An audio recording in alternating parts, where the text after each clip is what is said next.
But there was once a time when evil lurked in this beautiful place, when people entrenched themselves behind thick walls, always with a watchful eye on the sea.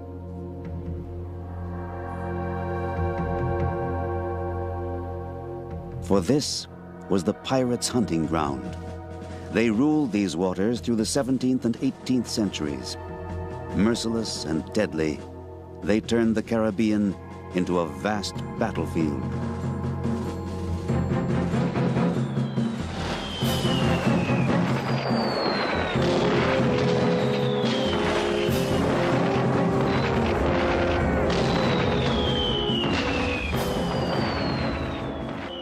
Day after day, the pirates struck fear into the hearts of seafarers. And then, one day, everything changed.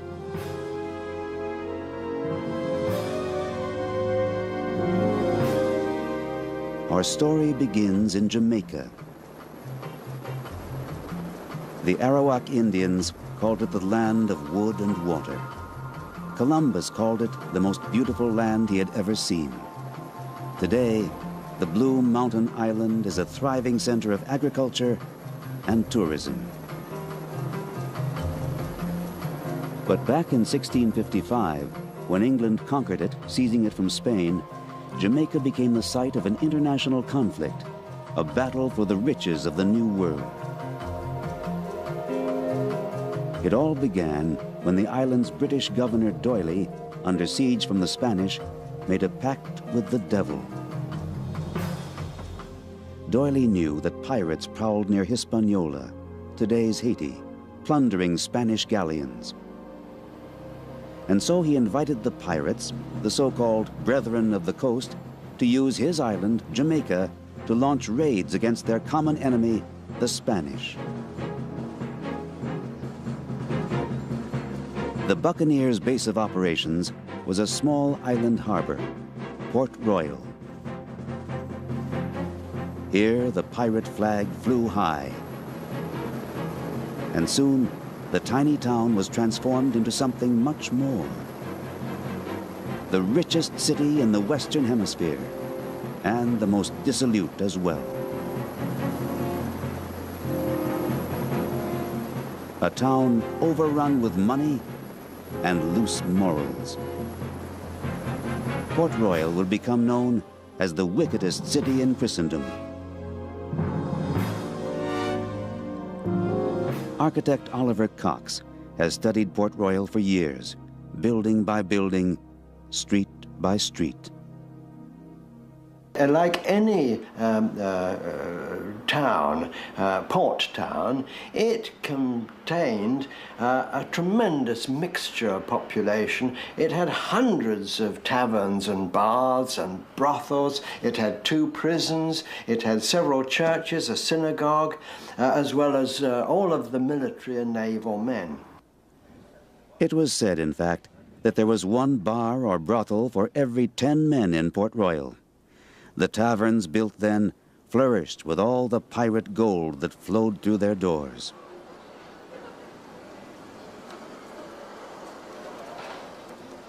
They said the main street of Port Royal was richer than Cheapside. Now that was the main trading street in the center of the city of London at the time.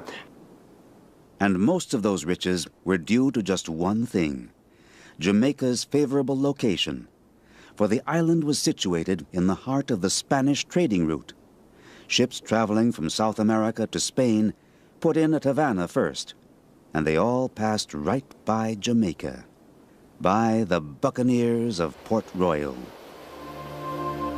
The ships from Cartagena were always full of treasure. Once the harbor of Columbus, Cartagena was the pearl of colonial America.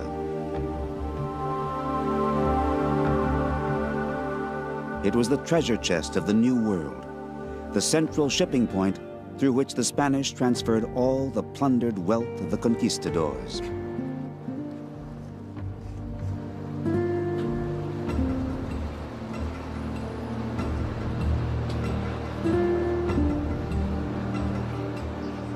No other city was such a magnet for adventurers, seafarers, and soldiers of fortune.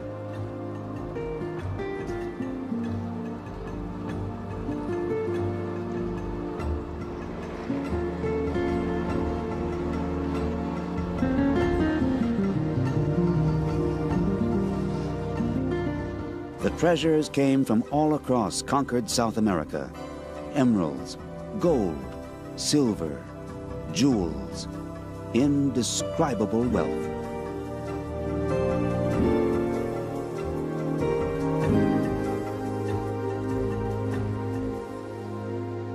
In Cartagena, the treasure was well protected.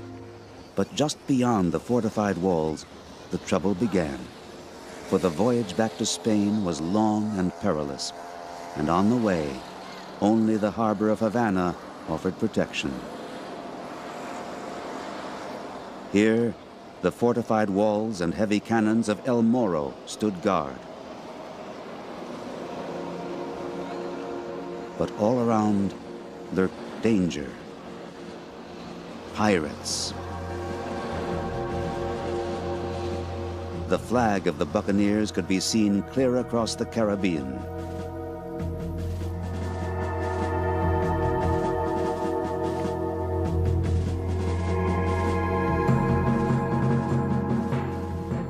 Because of the ever-present menace, the islands of the Caribbean were heavily fortified. Even now, the battlements loom above them like eagles' nests. Thick walls testified to the relentless clashes. And they were not only against the buccaneers, for here, far from home, all the old European nations, England, France, Holland, and Spain, all were engaged in a struggle for power, a struggle to capture the incredible wealth of the Americas.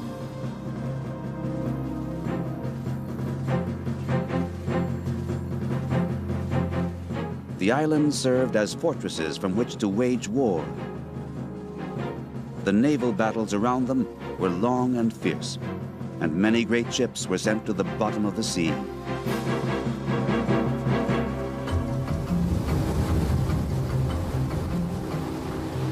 And so, we set out on the trail of the past, on the trail of the richly laden boats that were sunk all those years ago.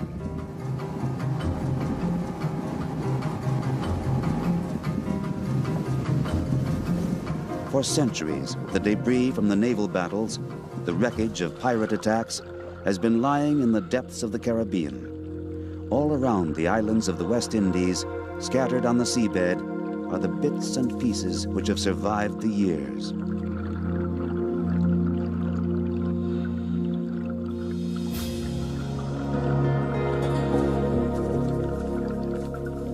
A cannon. A chest.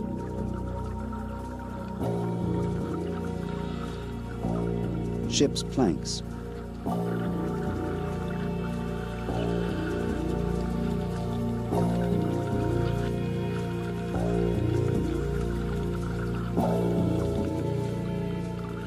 These are the remnants of the great galleons, the remains of once proud ships from long ago, today guarded only by the fish.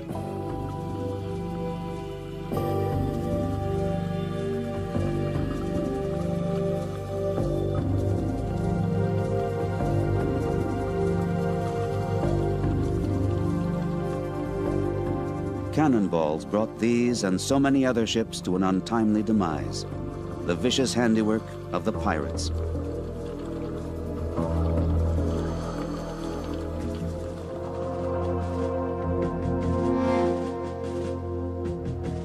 Bartholomeus, Rock, Blackbeard, these are the buccaneers who ravaged the Caribbean, and it was men like this who made Port Royal rich.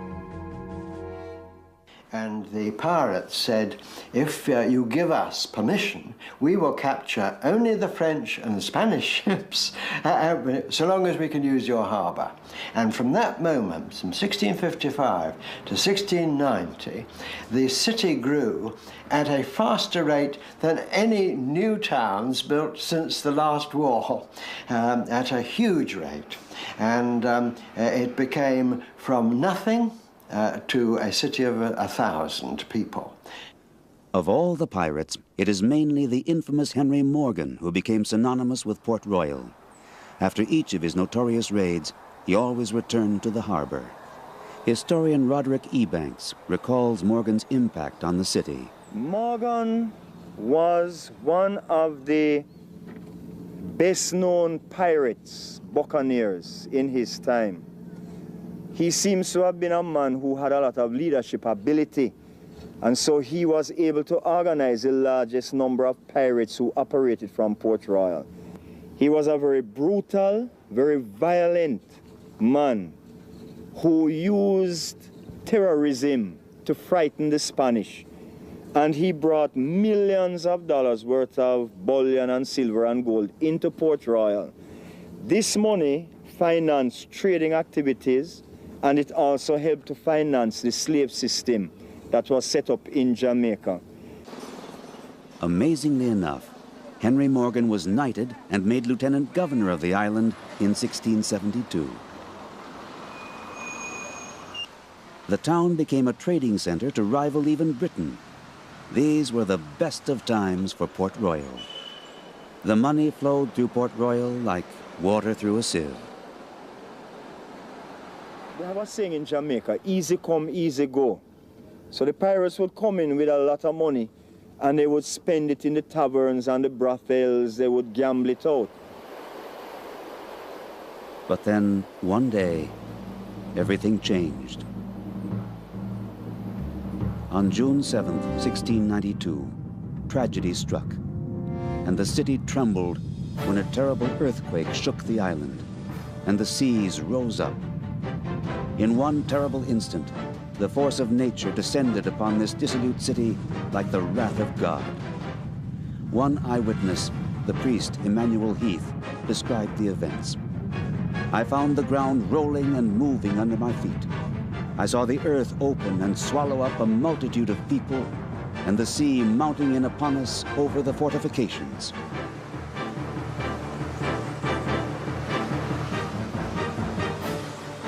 A city which minutes before had been pulsating with life simply disappeared, devoured by the sea. The fortifications built against foreign enemies were no use against the greater foe, nature.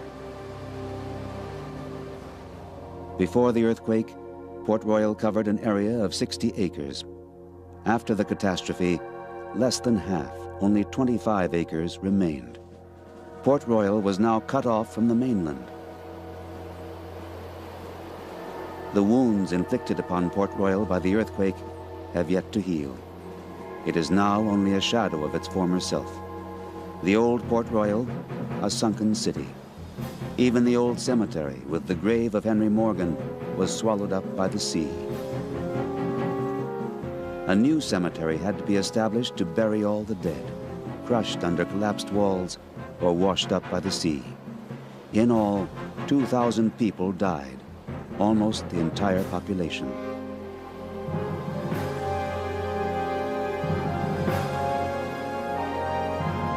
Only a few buildings survived the quake. Their walls are still standing today, but life departed long ago.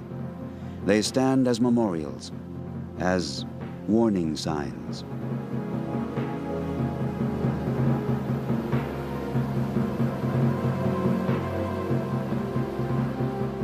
Fort Charles, too, lingers like a ghost town. Empty and silent, its walls and cannons are a sad relic. Testaments to a terrible time when the richest city in the Western Hemisphere was suddenly transformed into a city of the dead. A city swallowed up and lost under the waves.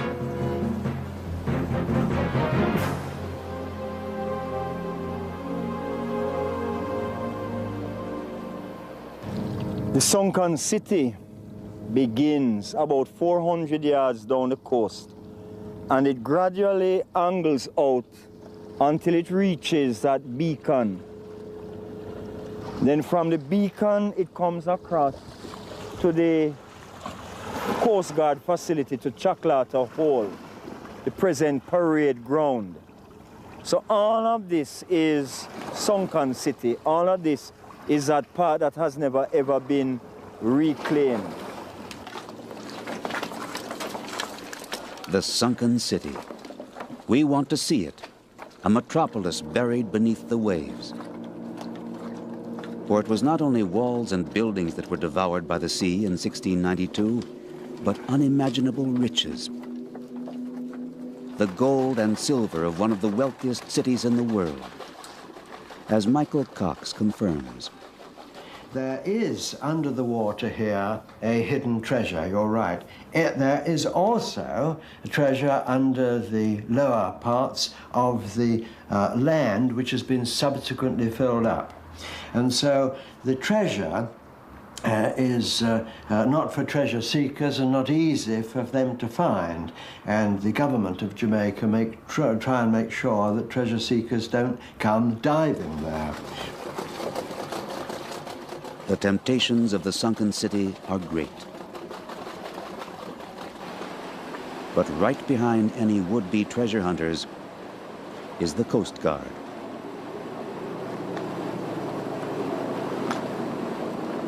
They follow our boat out into the harbor. Not for one moment do they let us out of their sight.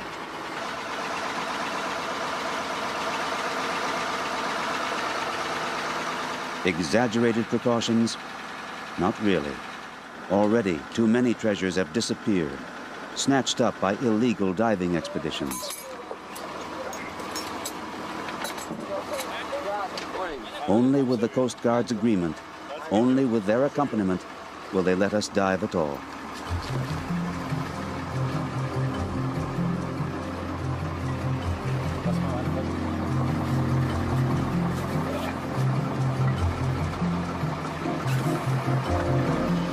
Ready? Okay.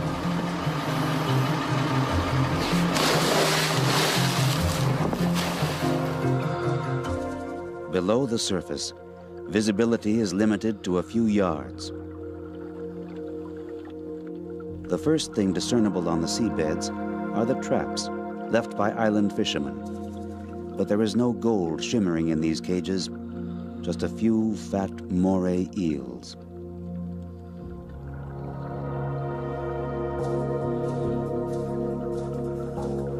The more we look, the more we realize there are no streets awaiting us down here, no walls or sculptures, only layers of mud and sand.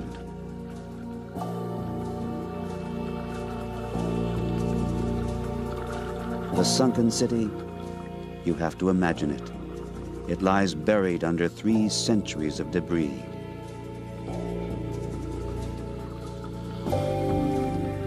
In the past few decades, several teams of archaeologists have searched the seabed here.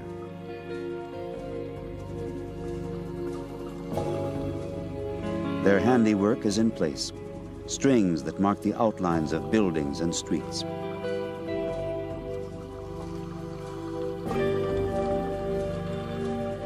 But it's a hard task.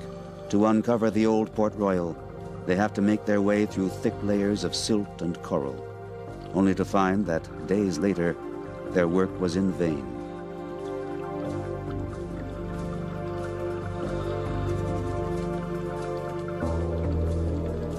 Still, there have been successes. In the 1960s, 2 large caches of Spanish silver coins were reportedly found here.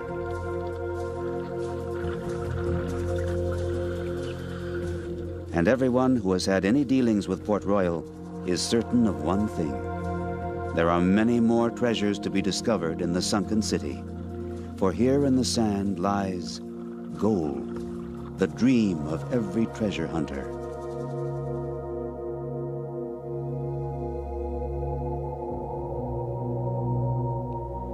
Yet, what the archaeologists have uncovered is mostly the traces of pirate life. So far, The greatest finds have been mere fragments. In Port Royal's museum, the old military hospital, lie the treasures, priceless pieces of the past. Some are the rich goods of trade ships, some the actual personal possessions of pirates, revealing the way they lived.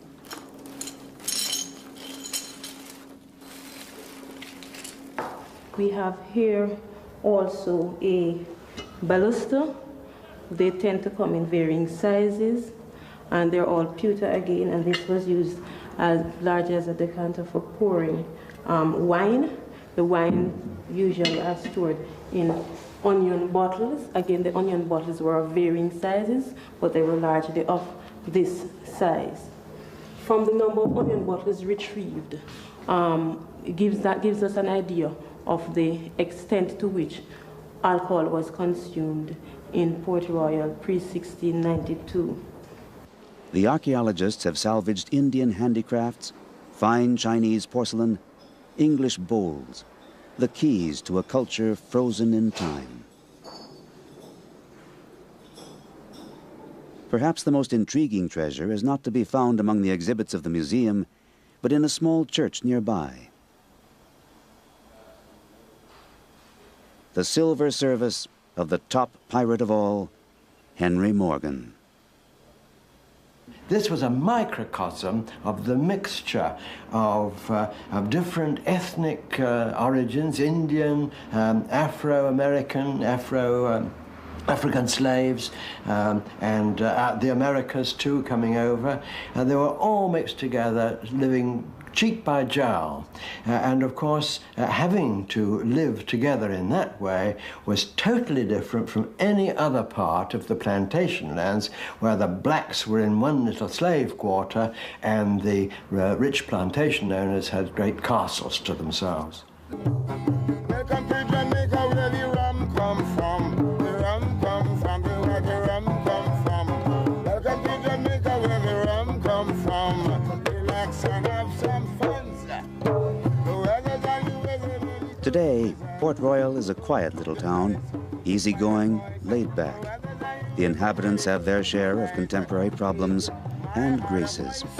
But modern as they are, the people here still appreciate their island's remarkable history, its extraordinary past. For strange as it may seem in today's world, they are the heirs of a unique heritage.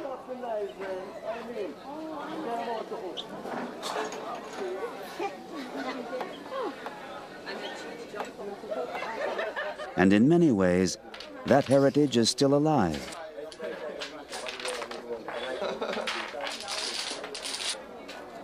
Here, they still tell tales of the days when pirates roamed these streets, still boast on the waterfront of the buccaneer legends.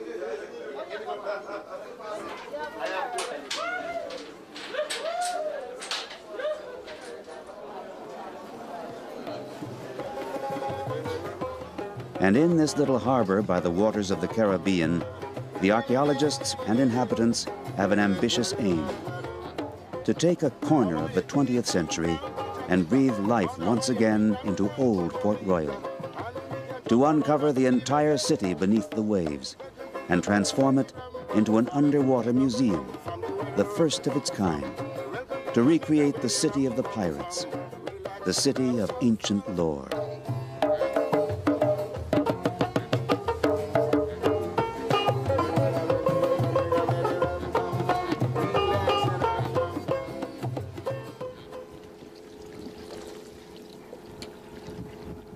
Robert Stevens is involved in the planning.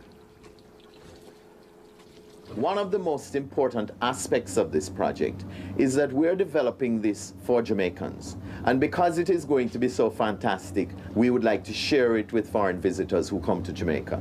And this whole concept is going to give a lot of people more pride in ensuring that the attractions are properly maintained, properly managed. And we're going to create an entire park area out at Port Royal, a protected area for the environment of Port Royal.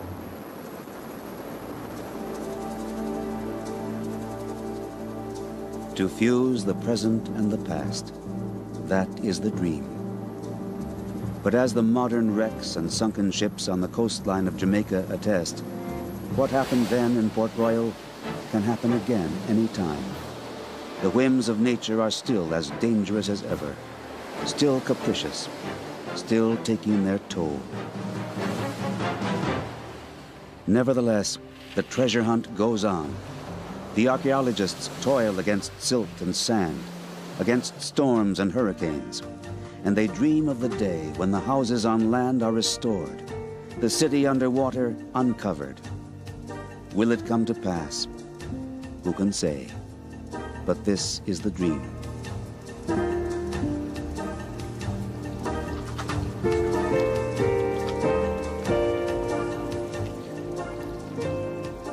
For now, a lethargic calm pervades the remains of the once so rich and riotous city. There is a legend that, on a clear day, the sunken treasure of Port Royal can be seen glittering in the water. Day by day, as the fishermen glide out over the waves, beneath them slumbers the sunken city.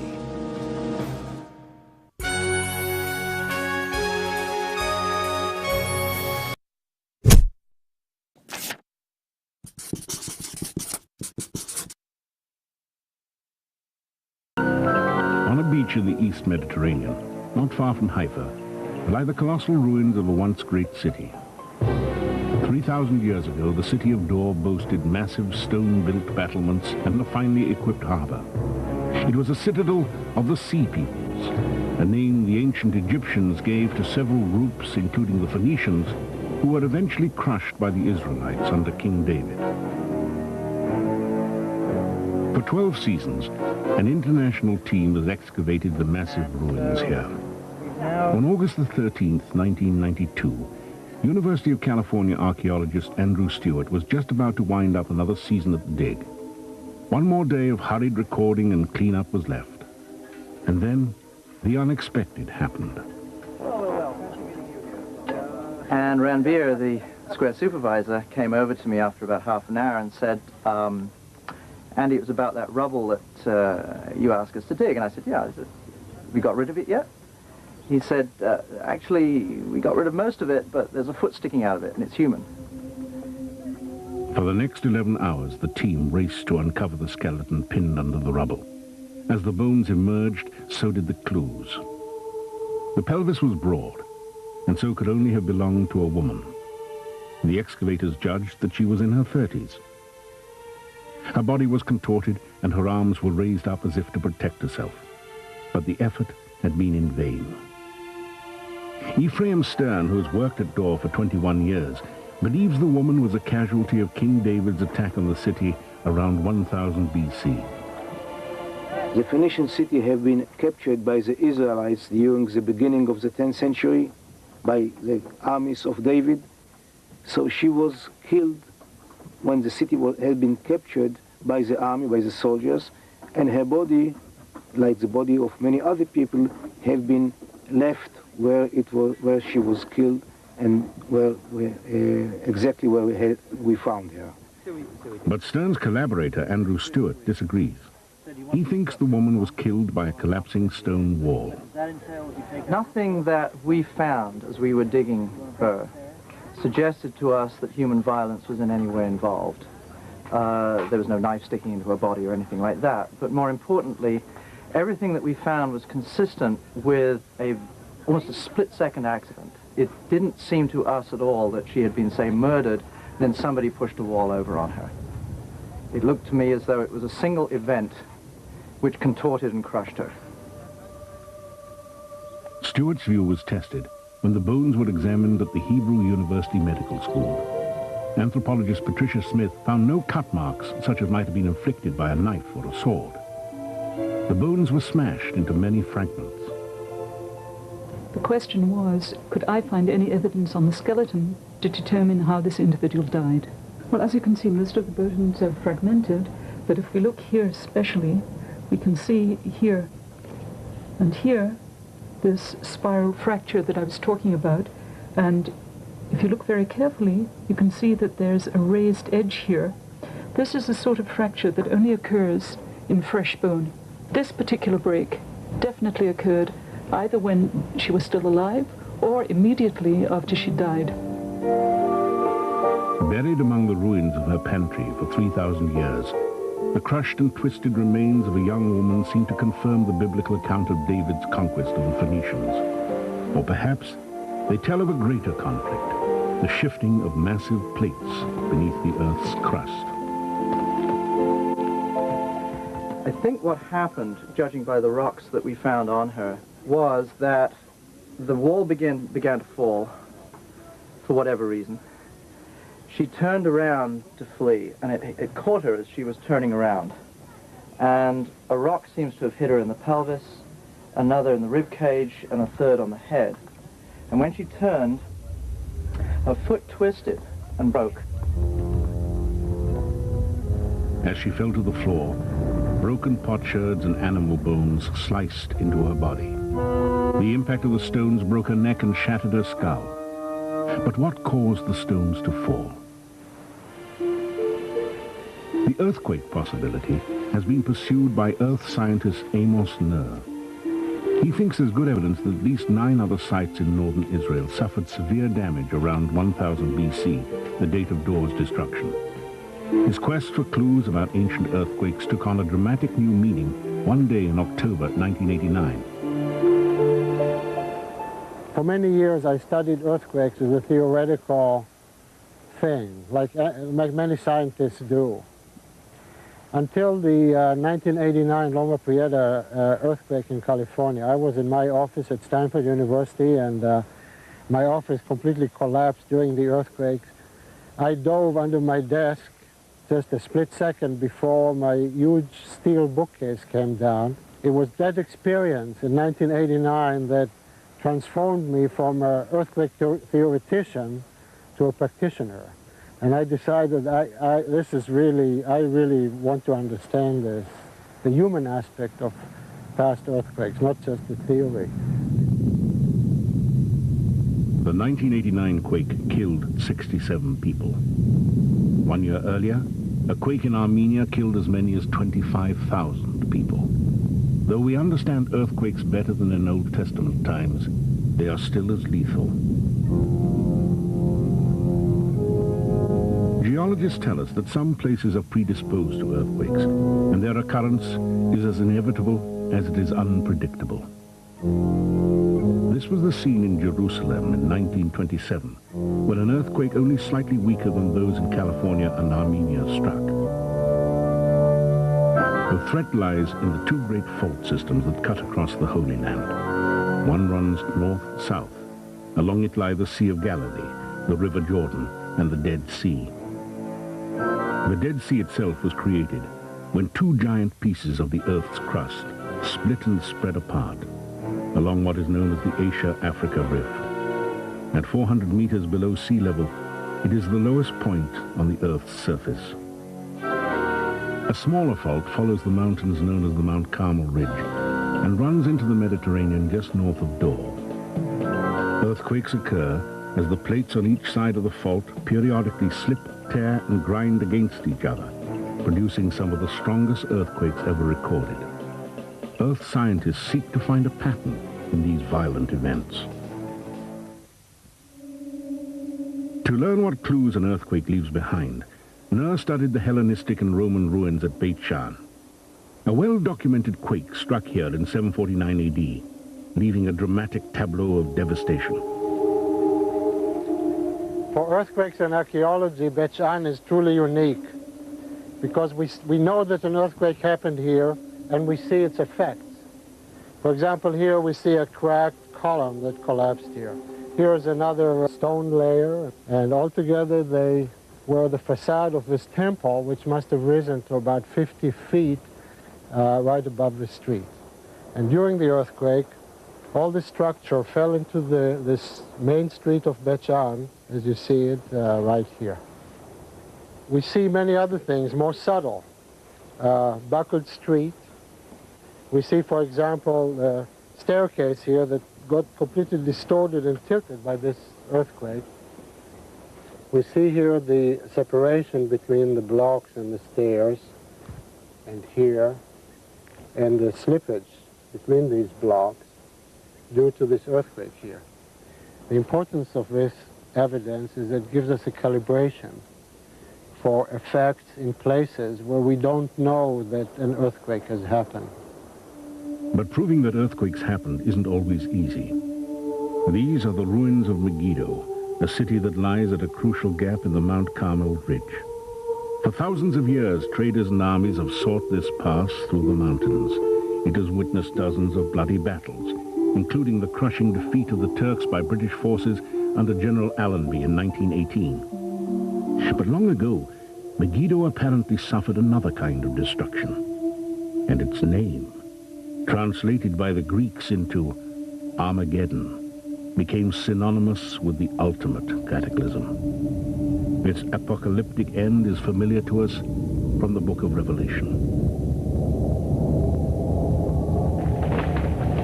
And the seventh angel poured out his vial into the air, and there were voices and thunders and lightnings, and there was a great earthquake such as was not seen since men were upon the earth. So mighty an earthquake, and so great. Was Armageddon inspired by a real event? Though the ancient city of Megiddo was located at a strategically vital pass through the mountains, its position was vulnerable. Megiddo's inhabitants, who left layer after layer of refuse here beginning 8,000 years ago, may have learned to live with disaster.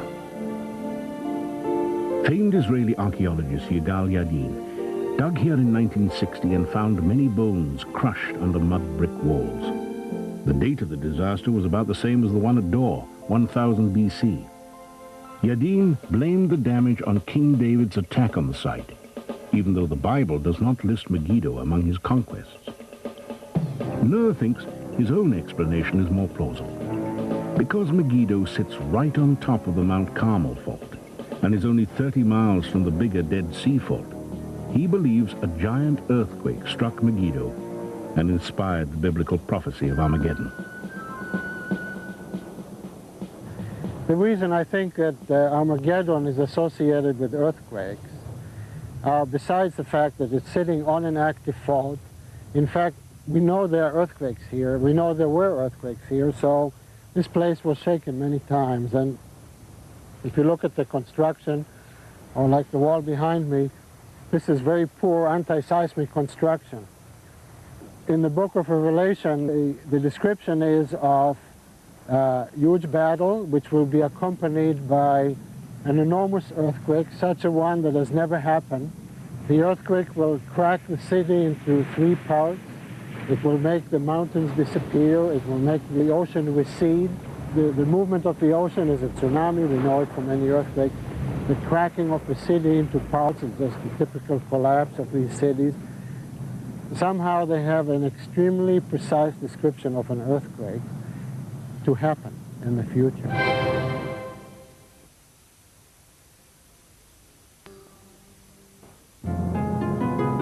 Yet another site in northern Israel has yielded signs of earthquakes.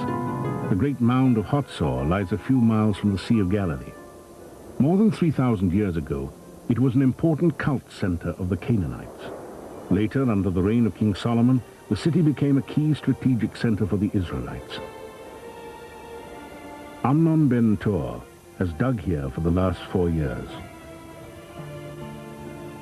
Most of what you can see today on the Acropolis of Hatzor, where we are, dates to the Israelite period. It starts with the 10th century, not the city, but the monument that I'm referring to, the gate just behind us and the city wall, attributed to the 10th century to King Solomon. It is mentioned in the Book of Kings that Solomon built Hatzor, Megiddo, and Gezer, 3 large sites in the country, and most probably this is indeed of the days of King Solomon. Well, we can tell by the pottery that it is of the 10th century. So this is one important monument. Yigal Yadin also dug at Hatzor in the 1960s. Though he seems to have ignored the possibility of earthquake damage at Megiddo, the idea suddenly took hold of him at Hatzor. The crucial evidence came from Stratum 6. Stratum 6, according to Yadin, was destroyed sometime towards the middle of the 8th century by an earthquake referred to in the biblical narrative, the famous earthquake in the time of Amos. And archaeological evidence for that, according to Yadin, is that many of the walls which he found are tilted, and this, according to Yadin, cannot be explained by any human destruction, any human causes. Only nature could create such a destruction, hence earthquake. Yadin linked the tilted walls he'd uncovered to an earthquake mentioned in 2 Old Testament books, Amos and Zechariah. Most biblical scholars put the date at around 760 BC. In Chatzor, for example, we have a beautiful case of destruction by an earthquake. It's beautiful because in the site itself, there is tremendous evidence for collapse of a building and broken parts and so on. And we also have a biblical description of the same earthquake. It happens during Uzziah's time in about 750 BCE, and presumably devastated the entire country. It is perhaps too easy to attribute a city's destruction to an earthquake. Over the millennia, buildings fall, ground shifts, battles are fought. Hatzor's tilted walls could have any number of explanations. Indeed, there are many walls which are tilted at Chatzor. There may be other causes, the topography, the slope. I don't know if anyone would ever be able to be positive about the cause of destruction here. So for the time being, it's a nice story, it's a nice interpretation, it's a nice possibility, but to say that we are 100% certain, I don't think we can. The terror of earthquakes is synonymous with destruction and death. But in one of the most familiar yet curious of all Old Testament stories, an earthquake may be considered a miracle. The saga of Joshua recounts how his soldiers blew on their trumpets and caused the walls of Jericho to come tumbling down. One thing is certain. A great walled city did stand here, at an important crossroads just north of the Dead Sea. Excavations in the 1930s and 1950s revealed Jericho to be one of the oldest cities in the world. Around 6000 BC, they fortified Jericho with tremendously strong walls. On the west side was a round stone tower no less than 23 feet high. The Jericho that Joshua's army may have confronted belongs to a later era, around 1400 BC. Here, archaeologists have also found evidence of huge defensive walls and the victims of a violent disaster. The skeletons that were found in Jericho were crushed. They weren't just buried or put in the ground. They were crushed with broken limbs, and one of them had a huge stones right on top of it. To us, it implies that some big collapse was involved in killing these 2 people. Aside from skeletons, jars with grain were found in Jericho and other foodstuff that was also covered by rubble. And it probably means that it wasn't an attack of an army, it was some kind of catastrophe that buried these foodstuff, and that's where they stayed. Noah thinks an earthquake can explain another puzzling element in the Joshua story. During the 1927 earthquake, or because of it, the Jordan River stopped flowing because of slumps into the river from the banks of the river. The same thing happened many times before, as we know from historical records. And the remarkable thing is in the description of Joshua's conquest of Jericho, there's also a description how the Jordan River went dry and the Israelites crossed it while it wasn't flowing. The stories and the events are so similar to what we have seen in 1927 and other earthquakes, it makes it a very compelling case that an earthquake was involved in the collapse of the walls of Jericho and the conquest of the city by Joshua and his army.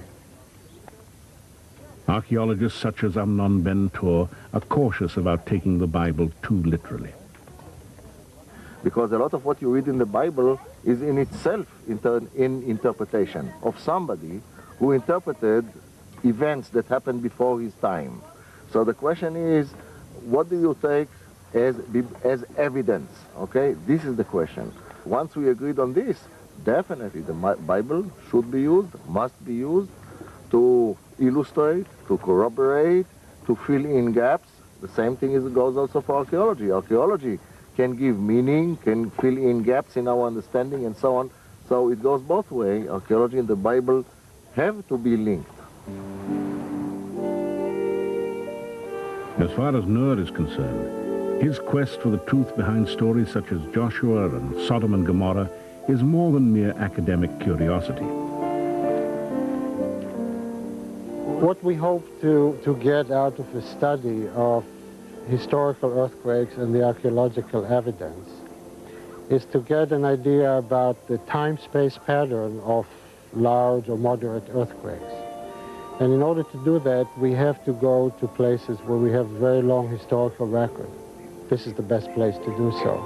Hopefully in the future we're going to get some idea of whether there is a precise repeat time or some other pattern in earthquake which could help us tremendously in figuring out how to predict earthquakes in the future. We want to use the past to predict the future, if possible.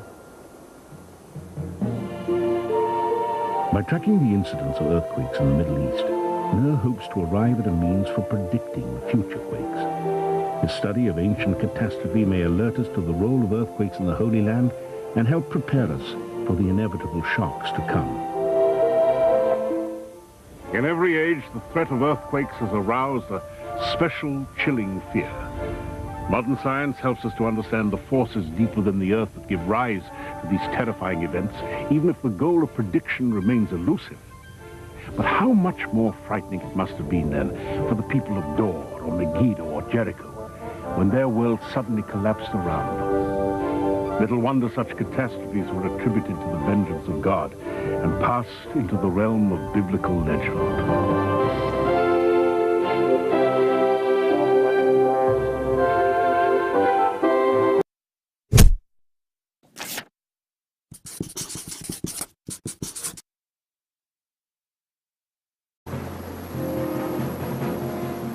A town overrun with money and loose morals. Port Royal will become known as the wickedest city in Christendom.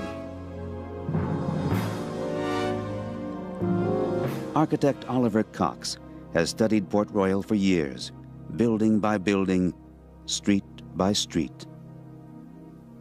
Like any town, port town, it contained a tremendous mixture population. It had hundreds of taverns and baths and brothels. It had 2 prisons. It had several churches, a synagogue, as well as all of the military and naval men.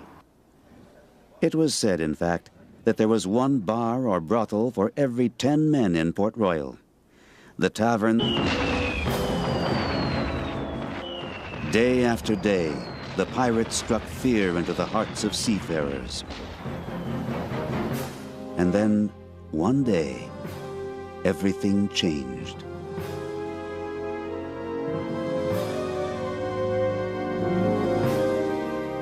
Our story begins in Jamaica. The Arawak Indians called it the land of wood and water. Columbus called it the most beautiful land he had ever seen. Today, the Blue Mountain Island is a thriving center of agriculture and tourism.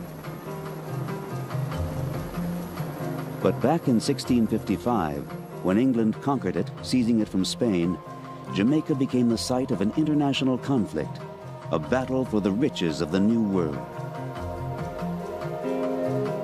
It all began when the island's British governor D'Oyly, under siege from the Spanish, made a pact with the devil.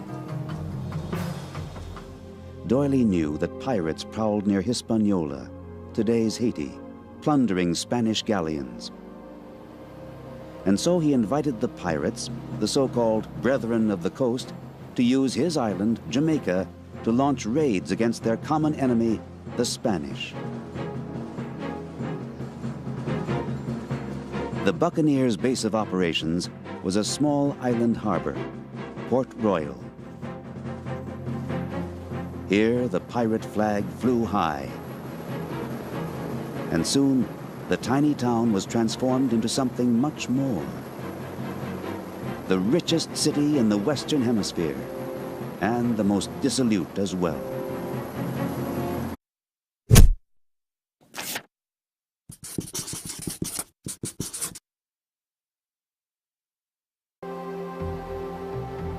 But there was once a time when evil lurked in this beautiful place, when people entrenched themselves behind thick walls, always with a watchful eye on the sea.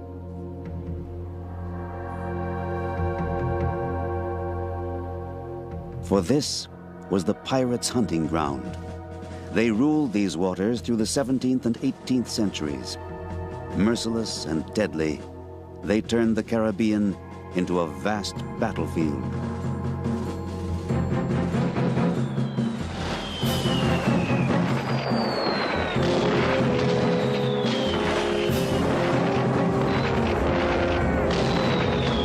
Built then flourished with all the pirate gold that flowed through their doors.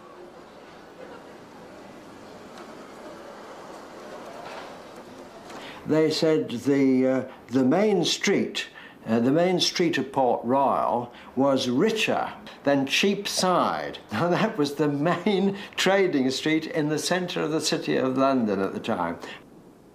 And most of those riches were due to just one thing: Jamaica's favorable location, for the island was situated in the heart of the Spanish trading route.